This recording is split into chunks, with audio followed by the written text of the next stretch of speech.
doutor André Luiz Junqueira para o próximo palestrante. Eu queria convidar a conselheira seccional Ana Paula Mascaro, que é ligada à subseção de Cubatão, para vir à mesa. Eu peço licença para me retirar, tenho agora um compromisso no terceiro andar do Direito Internacional.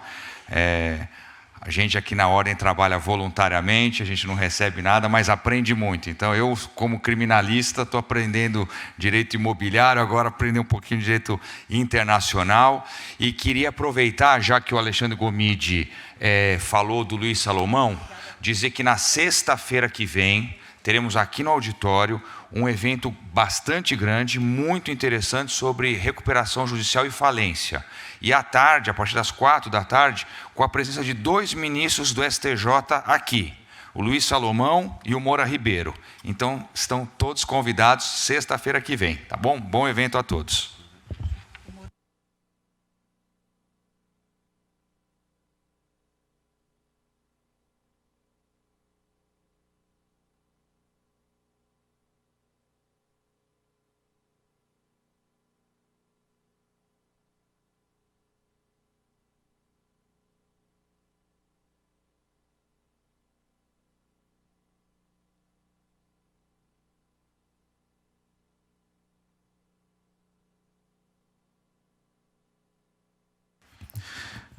Bom, amigos, é uma honra, tá? Receber o convite aqui para falar desse tema que está sendo transmitido, então, e é um assunto novo. Provavelmente eu vou falar diversas situações, diversas opiniões aqui que, sem dúvida, serão criticadas ao longo dos meses, porque a gente está falando de Lei Geral de Proteção de Dados. É uma grande novidade para todo o segmento e, em especial, para o segmento imobiliário. Se a gente for pesquisar alguma bibliografia a respeito, nós não temos praticamente nada relacionado ao nosso segmento imobiliário e muito menos relacionado aos condomínios, tá? Então, eu vou usar aqui, fazer algumas colocações, algumas avaliações, e falando da tecnologia como um todo, falando da tecnologia, o direito e o condomínio, tá? Vou falar um pouquinho também de aplicativos e tudo mais. Não vou me adentrar muito nos temas, até porque a parte de aplicativos teremos outros grandes palestrantes aqui que vão tratar. Eu vou fazer algumas colocações aqui, amigos.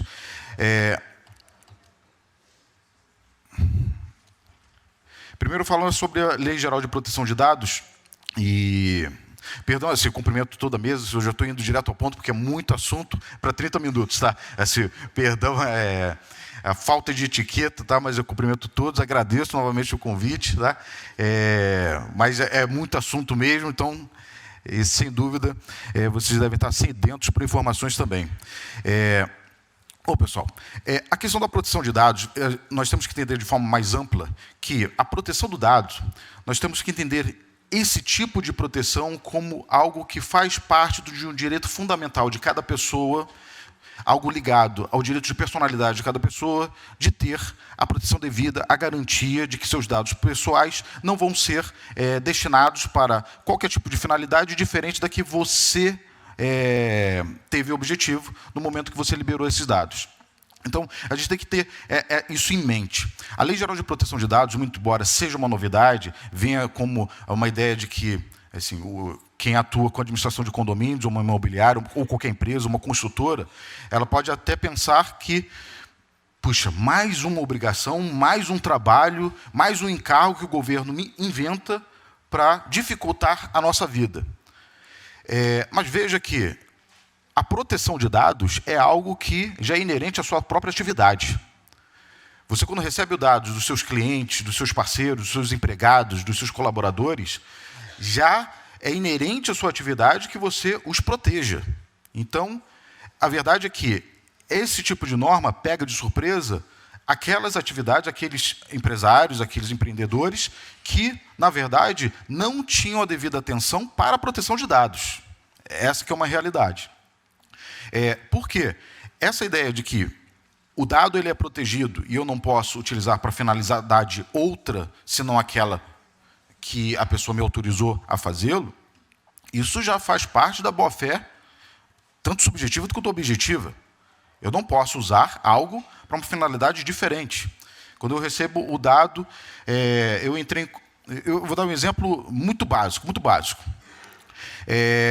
Um aluno pede o cartão do professor para contratá-lo. Ele é engenheiro e quer contratá-lo para algum serviço, alguma empreitada dentro do condomínio dele. E aí esse professor, aí ele entrega o cartão com esse objetivo.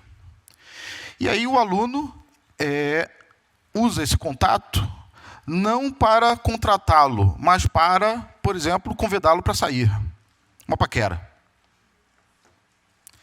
Veja que não foi para isso que ele deu o cartão. Veja que é algo que, lógico, a gente está falando de relações humanas, algo que é muito mais flexível e tudo mais, mas não foi para isso que eu te dei o cartão. Pensa, não pega muito bem. Peguei o cartão, destoa quando você faz alguma coisa por um motivo e depois ele usa para outra coisa. Então, se eu sou a empresa, e aí eu dei bastante exemplo numa palestra recente em relação à construtora. Eu tenho os dados daquele adquirente, eu tenho dados aquela pessoa que estava interessado no imóvel, então buscou informações, terminou não fechando a venda, por qualquer motivo, né, não atendia, ou o financiamento não estava nas condições que ele desejava, mas aí ele pega esse dado e começa a mandar para ele notícias de outros imóveis. Não foi para isso que ele colheu o dado. Eu tenho que ter uma autorização específica. Se você já não pede autorização, você já está errado. Tem essa ciência. Você já está errado. A Lei Geral de Proteção de Dados, ela ratifica isso e reforça sobremaneira algo que faz parte do seu dever civil, do seu dever, dentro da sua responsabilidade civil, de praticar a sua atividade com segurança e para aquilo que se é pedido.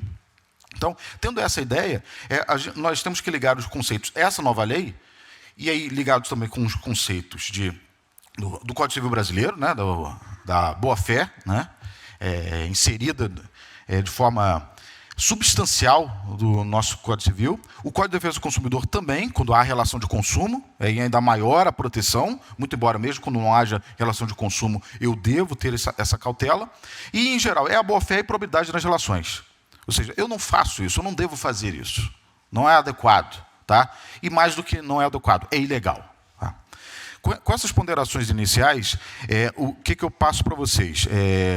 A vigência dessa lei é só a partir do ano que vem, segunda quinzena de 2020, de agosto de 2020, foi estendido esse prazo, mas vocês parece que é muito tempo, mas um ano é muito pouco que falta. Então, quem é empresário, quem atua em qualquer tipo de segmento, tem que correr atrás. Sempre que eu olho essa lei e tudo mais, embora tenha sempre tive esse cuidado com o escritório de advocacia de proteção de dados do cliente, sempre sai uma lágrima.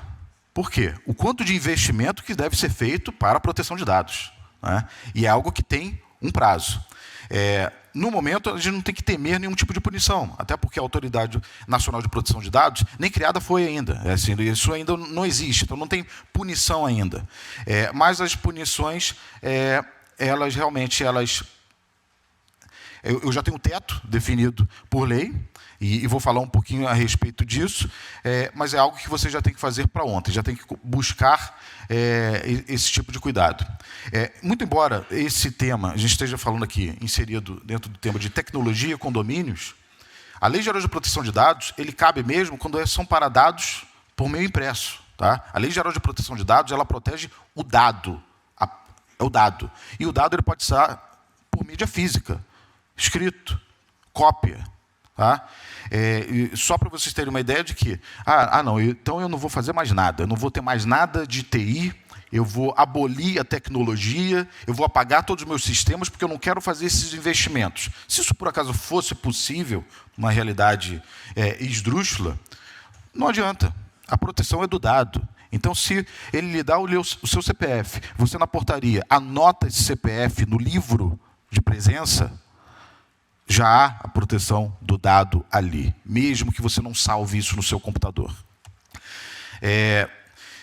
Aqui eu coloco aqui a previsão de multa, que pode chegar até 50 milhões de reais, mas com base no faturamento, isso é a multa simples, mas tem também a multa diária, mais observado o limite total do inciso 2.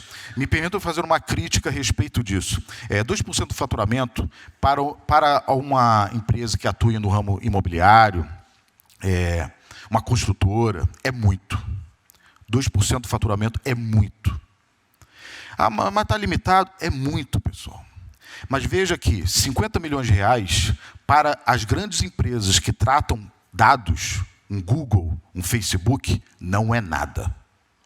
Tá? Isso é uma crítica que eu faço à lei, que se a ideia é proteger os dados, sem dúvida, deve ser protegido, mas essa lei, a punição, ela pode ser catastrófica para o microempresário, para o empresário. Em construção, nós temos, às vezes, a ideia de que o construtor ganha muito dinheiro, lucra muito. Não, a margem de lucro ela baixa. É uma atividade de muito risco, é muito difícil, né? Tem muitos fortuitos, internos ou externos, mas existem, e a margem de lucro não é assim tão enorme. Então, isso é grave, tá? Mas, de qualquer forma, é o que há previsão. Haverá uma regulamentação disso, ou seja, o que a lei define são os tetos. Nós teremos a regulamentação disso, e, com base na própria lei, quando isso ocorrer, obrigatoriamente haverá uma consulta pública. Então, é o momento que... Esse é o momento de nós criarmos opiniões, observações, para levarmos as críticas, porque esse é o momento. Depois que já está tudo instaurado, aí depois a gente vai brigar. Aí depois é discussão, briga. Aqui, inclusive os meios digitais, porque o meio impresso também se aplica. A lei ela é clara de que a atividade de tratamento que tenha por objetivo a oferta ou fornecimento de bens ou serviços ou tratamento de dados de indivíduos localizados no território nacional, esse tipo de atividade se submete à Lei Geral de Proteção de Dados. Por que eu estou colocando esse ponto e não outros? Porque tem diversos outros pontos que ela obriga. Porque nós temos que avaliar se cabe ou não a aplicação dessa lei para condomínios edilícios, que é a proposta aqui do nosso tema. Veja que, quando a gente fala das atividades de gestão e intermediação imobiliárias, e venda de imóveis, locação, gestão de condomínios, a atividade, se você oferece essa atividade, você é obrigado. Então, se você tem uma imobiliária, uma administradora, tem sua corretora, você é obrigado a submeter a lei, porque você tem uma atividade econômica, você explora essa atividade econômica, não há como fugir da legislação. Por outro lado, a lei, ela coloca exceções. Essa lei não se aplica ao tratamento de dados pessoais realizado por pessoa natural para fins exclusivamente particulares e não econômicos. E aí vem o questionamento. Os condomínios são obrigados, então, a seguir a LGPD, a Lei Geral de Proteção de Dados? O condomínio não é pessoa natural, não é exatamente uma pessoa natural. Mas também não é bem uma pessoa jurídica. A lei não expressamente concedeu a personalidade jurídica. Nós, advogados de condomínio, a gente também é um pouquinho engraçado, né? Eu defendo que tem personalidade jurídica quando me convém. Não é? Né? Quando é para cobrar alguma coisa, não, aí tem personalidade jurídica. Quando é para, eu vou adquirir um bem, não, aí eu tenho personalidade jurídica, né? Agora, para seguir essa lei, não, agora não. Agora eu sou um ente despersonalizado. Às vezes a gente tem que ter muito cuidado para nós não sermos incoerentes, né, nessas colocações. A gente tem que dividir bem a parte de entendermos a lei, a tese, a academia e, ao mesmo tempo, a nossa advocacia, né? No meu caso, mais de 90% dos meus clientes são condomínios. Então, é natural que a minha veia seja pró-condomínio. Mas aí eu tenho que também manter uma linha de doutrina. Até porque eu tenho livro publicado, fica feio. Peraí, você defende uma coisa no seu livro, mas em juízo outra, fica feio, né? Não que não possa, o advogado não possa, mas fica horrível, desconfortável. O condomínio não tem autonomia patrimonial, porque, com a ausência de personalidade, ele não tem bens imóveis, ele não tem bens móveis. Quem tem são os condôminos. Os condôminos que são os donos. Claro, de forma proporcional à fração deles, né? O condômino é dono de 1% daquele bem. E a ausência de finalidade de lucro. O condomínio em si, ele não lucra. Quem pode lucrar é até o condômino. Como o meu parente distante, o Alexandre Gumide, que é Junqueira, todos são do mesmo ramo, falou, eu tenho meu direito de fruir. não é? Isso é uma coisa. Eu posso fruir, eu quero ganhar dinheiro com a minha locação residencial ou não residencial, mas isso é o condômino. Eu tenho meu estabelecimento comercial, é o condômino, não é o condomínio. Tá? Minha conclusão, e não sei se vai ser confirmada isso, porque talvez se prevaleça a proteção do dado pessoal em relação a qualquer colocação que eu esteja fazendo aqui. Como eu disse logo de início, a ideia de que a proteção do dado como um direito fundamental, né, e isso é essencial, né, os nossos dados. Realmente, quantas vezes nós somos, quase provavelmente todos nós somos vítimas daquelas ligações de telemarketing, porque o banco compartilhou os seus dados com 1 milhão de parceiros. Mas podem ver que no banco geralmente tem uma cláusula dizendo que você autoriza. Mas é um contrato de adesão. Aplicação de Código de Defesa do Consumidor. Então, tem situações em que você pode, sim, discutir. Mas a minha opinião é que, para os condomínios edilícios, não há obrigatoriedade de respeito a essa Lei Geral de Proteção de Dados. Tá? Porque eles não fazem uso econômico dos dados. Mas, se o condomínio, de alguma forma, fizer, aí sim. Eu vou dar um exemplo. O condomínio instituído na forma de shopping center. A maioria dos shopping centers do Brasil são condomínios edilícios. A grande maioria. Quando falo, o direito condominial é uma ciência à margem, né? Isso realmente hoje já não é mais, mas esses grandes empreendimentos são condomínios. O shopping center, quando ele absorve algum dado, muitas vezes ele usa, sim, esse tipo de dado economicamente.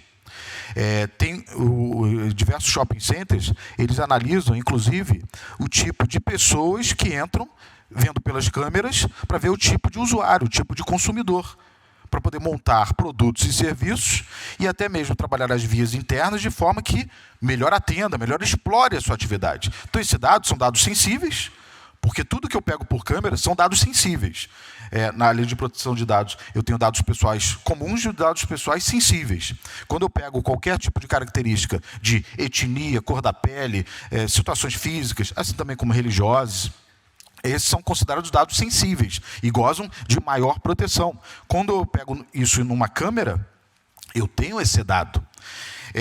Bom, mas de qualquer forma, essa é a minha opinião, mas, independente de ser aplicável ou não a Lei Geral de Proteção de Dados, como eu disse logo no início, eu sou obrigado a proteger esse meu dado.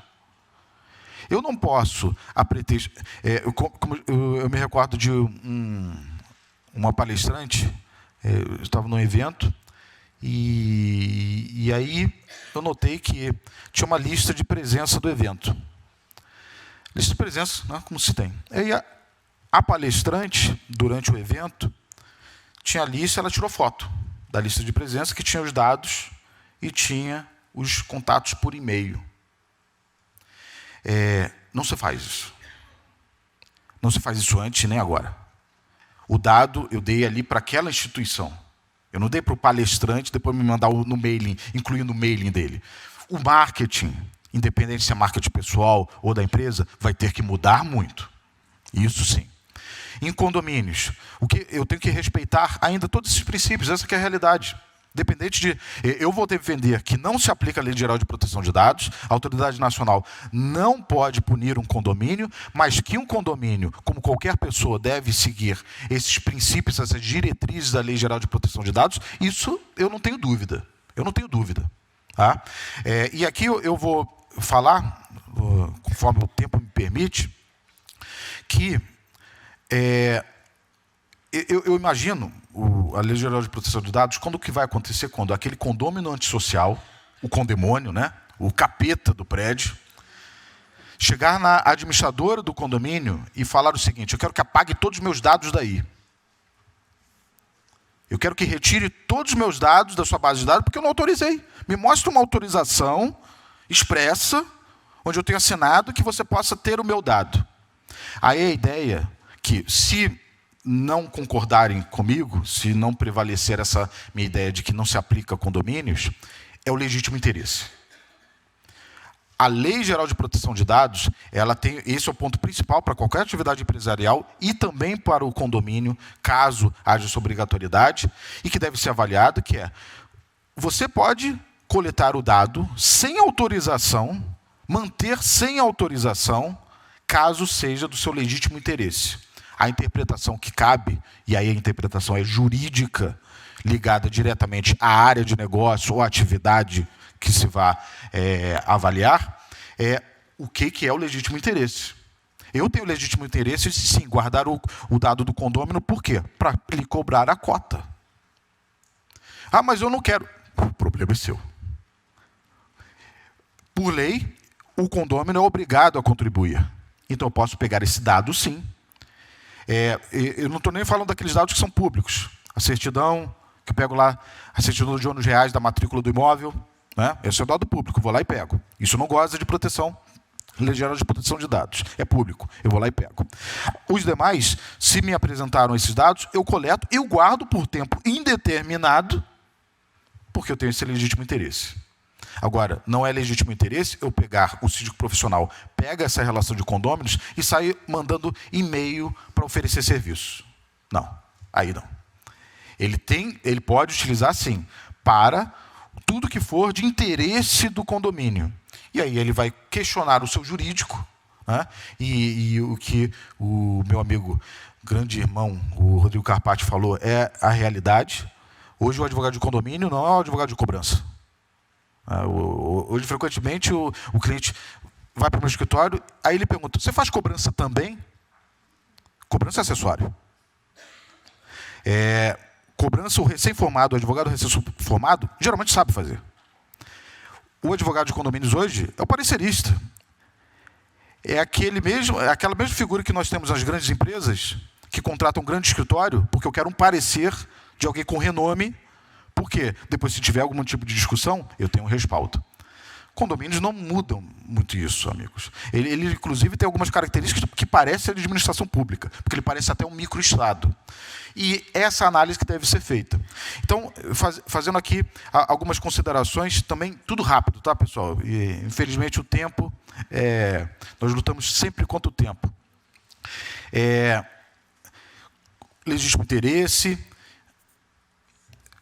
O tratamento de dados para qualquer empresa, e aí aqui eu vou relacionar a um condomínio, tá?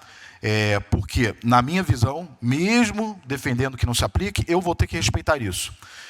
Eu tenho as diversas figuras dentro da Lei de Proteção de Dados, que são essas: titular de dados, a finalidade, a forma e duração de tratamento, identificação e contato do controlador. O controlador é aquele que toma decisão em relação ao uso do dado. Tá? O operador é aquele que coleta o dado, mas não decide sobre o uso dele. Então, quem que é um operador? Por exemplo, o porteiro. O porteiro é o operador sob a visão da Lei de Proteção de Dados. No momento que ele pega a identidade e anota ali que a pessoa entrou no condomínio. Agora, quem que é o controlador? O controlador é o condomínio representado pelo seu síndico ou assembleia. Certo? Aí, internamente, eu tenho que respeitar qual que é o órgão adequado. Também eu vou como uma sociedade anônima. Quem que vai falar? É o sócio-administrador? Se é o conselho diretor? Aí eu tenho que estudar o estatuto. No caso da convenção, é mais simples porque essa hierarquia está na lei. Mas a convenção também pode criar outros órgãos. E aí isso deve ser analisado. Agente de tratamento de suas responsabilidades, o que eu acabei de mencionar, e o compartilhamento de dados e finalidade. E o tipo de dados coletados. O que eu defendo que realmente não cabe à Lei Geral de Proteção de Dados é que um condomínio, dependendo do pódio do seu condomínio, não existe empresa no Brasil que se equipare à rotatividade de pessoas em um condomínio. Essa que é a verdade, sim, em geral, falando em geral.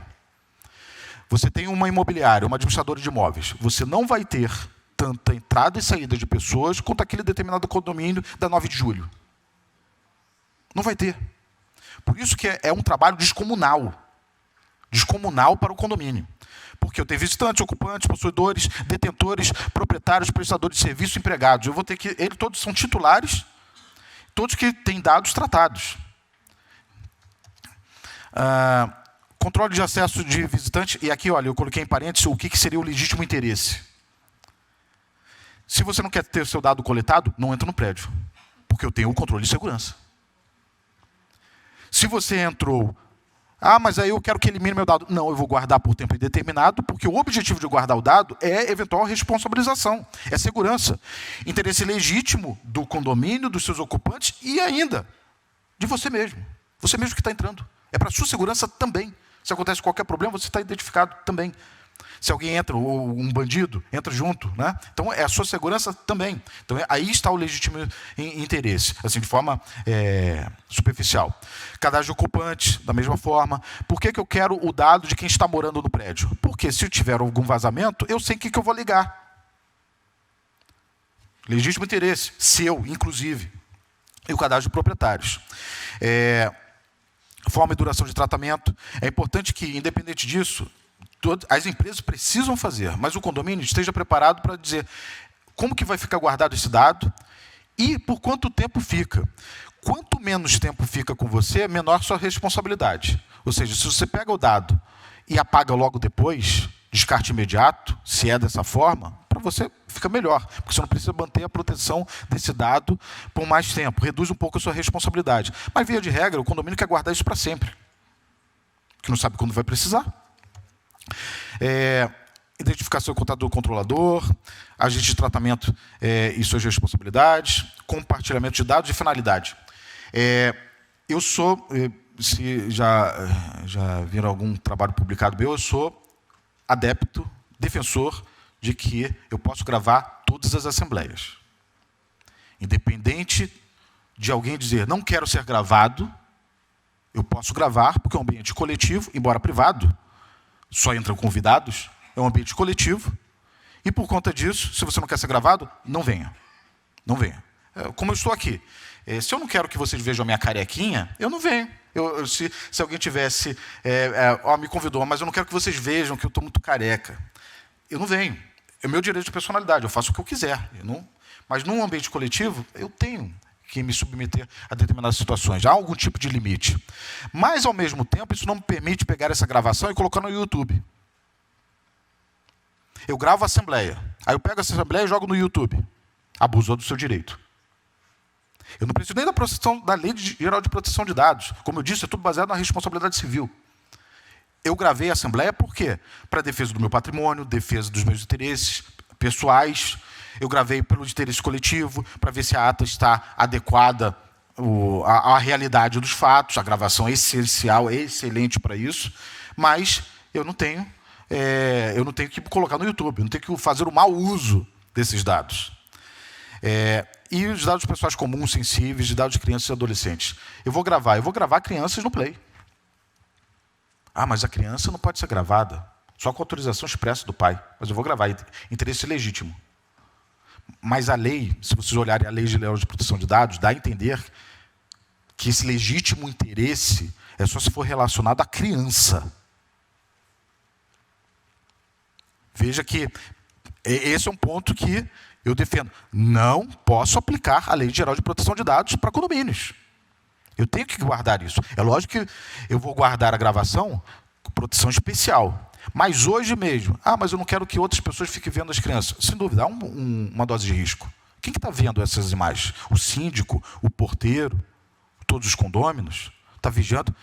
Mas a realidade é que os dados pertencem aos condôminos e alguém tem que operá-los.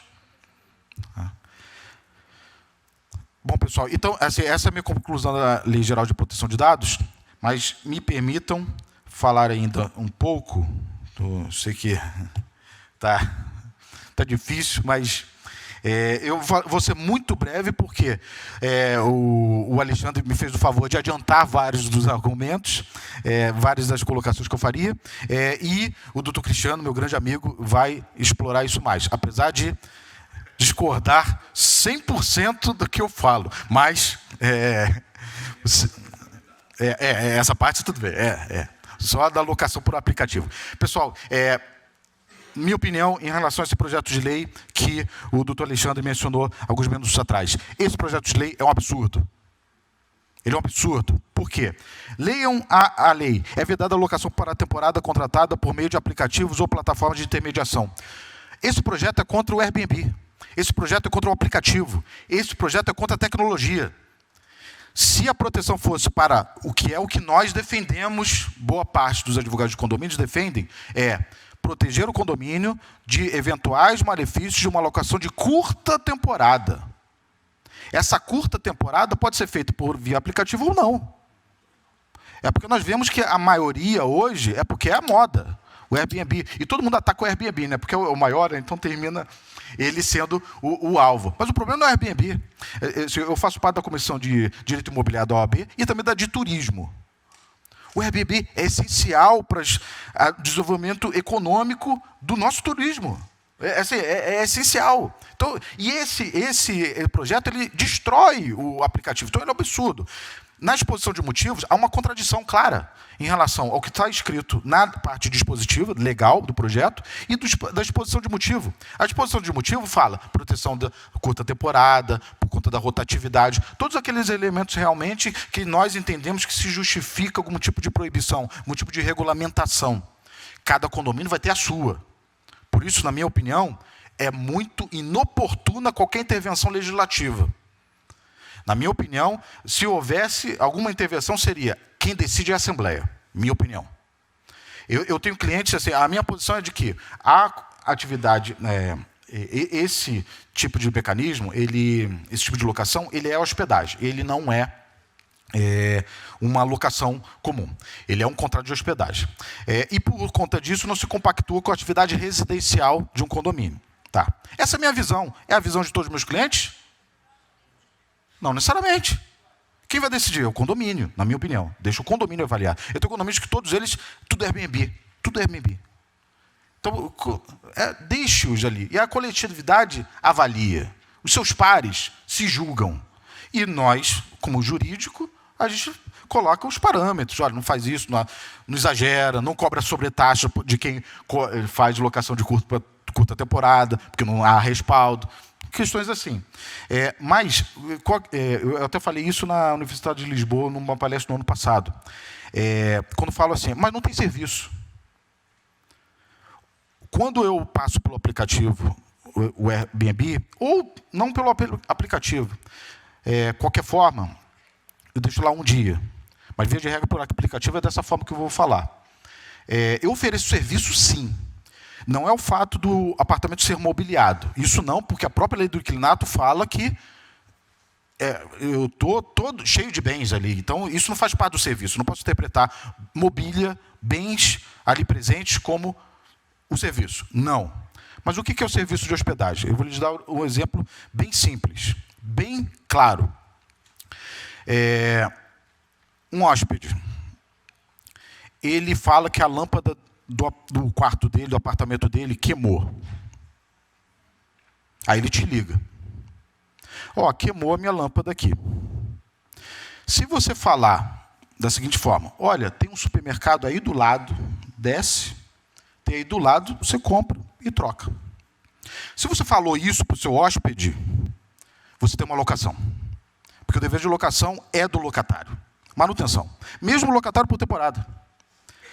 Se o vaso sanitário dele entope, e ele diz, entupiu meu vaso sanitário, aí ele te liga. Aí você fala, embaixo da pia tem um desentupidor. Você pega ali, e tem o telefone aí do Roto-Router, da desentupidor aí, fica à vontade para ligar. Se você fala isso para o seu hóspede, é locação.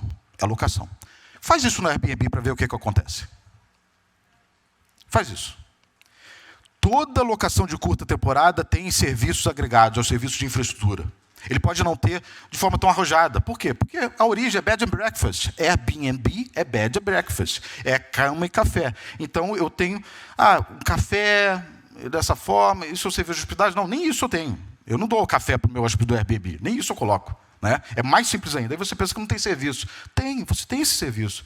Você não tem tanto arrojamento. Né? Não tem a camareira, não necessariamente tem. Né? A toalhinha, não necessariamente isso tem. Ok, mas você vai acolher o seu hóspede, porque uma forma é você tratar o seu locatário, outra forma você trabalha com o seu hóspede. Essa é a questão. E essa discussão, sinceramente, esse projeto de lei não serve de nada. Porque esse projeto de lei, infelizmente, ele quer mais atacar o aplicativo. Qual o problema do aplicativo? Porque se for permitido, eu quero usar o aplicativo. O Airbnb é ótimo. Os meus colegas, né, Cristiano, todos esses, os que são contrários a essa tese de proibição, É sempre você, tá, Cristiano? Sempre você. Ele fala o seguinte, olha, André, se você se hospedar no Airbnb algum dia, vou denunciar, vou explorar... Não, o Airbnb eu sou a favor, totalmente a favor, desde que compatível na edificação onde ele está. E mais uma reflexão, pessoal. Se eu permito todos locarem por diárias, locação de cômodo, eu não seguro um albergue. Eu não seguro. Ah, mas não é só albergue se for tantas unidades. Quem disse? Meu apartamento é muito grande. Lá na zona sul do Rio, prédios antigos, apartamentos de 300, 500 metros quadrados, 1.000 metros quadrados. Aquilo ali cabe à vontade. Eu me recordo do primeiro caso que eu lidei com isso tem mais ou menos uns 11 anos. Perdão. Eu já recebi aqui o cartão amarelo, finalizando. E era uma cobertura em Copacabana, em que a cobertura ela tinha mais população do que todo o prédio. Porque colocaram lá 10 triliches. Eu falo isso sempre nessas palestras, porque eu nem sabia que existia triliche. E essa que é a realidade, pessoal. Falando de forma geral, o brasileiro em condomínios ele é muito indisciplinado. Em geral, estou exercitando o preconceito, tá? Nem todos são assim. Eu não sou assim, minha mãe não é assim, lógico. Mas, em geral, é. E não é à toa que os advogados de condomínio trabalham tanto. Tem uma regra, eu quero quebrar essa regra. Essa que é a ideia. Então, essa parte eu recomendo realmente a reprovação desse projeto na sua integralidade. E esse material aqui eu vou deixar à disposição, tá? Todo esse material é muito mais material do que eu falaria. E para finalizar, o voto eletrônico, esse projeto de lei que vem com voto eletrônico, ele é muito bom, mas só faço uma crítica, para deixar aqui registrado, e nós temos que trabalhar nisso. Ele permite a votação eletrônica e a coleta individualizada de votos após a Assembleia. Ótimo, maravilha. Só que dá a entender que... Dá a entender não, ele é expresso. Só vale para quórum especial. Ou seja, eu não posso usar o voto eletrônico pela leitura do texto, aqueles que já usam... a Assembleia Virtual 100% é muito difícil de acontecer, mas quando eu tenho algum ambiente virtual, e os que já usam isso, usam porque não tem proibição legal. O projeto de lei dá a entender que eu não posso usar, eu só posso usar a votação eletrônica se estiver previsão no edital, de acordo com o sistema já for previamente aprovado pelo condomínio, e só para quórum especial. E não é quórum especial previsto na convenção, é só os que estão na lei. Então, a ideia do projeto é maravilhosa, a sistemática do projeto é maravilhosa também, só que tem que aumentar. O melhor é aumentar isso. Ah, mas isso vai tirar trabalho do advogado. Não vai, amigos, não vai. Ainda haverá necessidade do advogado. Só que aí você pode, de repente, atuar da sua casa. Porque ainda vai precisar do presidente, do secretário, e mais ainda, nesses casos em que obrigatoriamente eu vou usar se eu for usar a votação eletrônica, obrigatoriamente eu tenho que fazer uma transcrição dos argumentos positivos e negativos no assunto. Isso vai dar um trabalho sobremaneira para a ata, que hoje é um resumo. A ata é resumo, não é transcrição, é um resumo. Você quer ver cada dado? Olha a gravação. Cada palavra, olha a gravação. Não precisa, tem que ser um resumo. Para usar isso, não. Tem que estar tudo transcrito. Mas não vejo isso como negativo. Por quê? Eu só vou usar isso quando precisar usar. E aí eu só vou precisar mesmo usar essa transcrição quando eu precisar de quórum. Aí eu vou correr atrás deles. Amigos, desculpa, já estourei ali, o Rodrigo já está botando o cartão vermelho. Eu agradeço, muito obrigado pelo convite. Espero aqui joguei mais polêmicas do que soluções, mas, na verdade, a advocacia é para isso mesmo. A gente provoca as questões para depois nós trabalharmos nas respostas. Muito obrigado, amigos.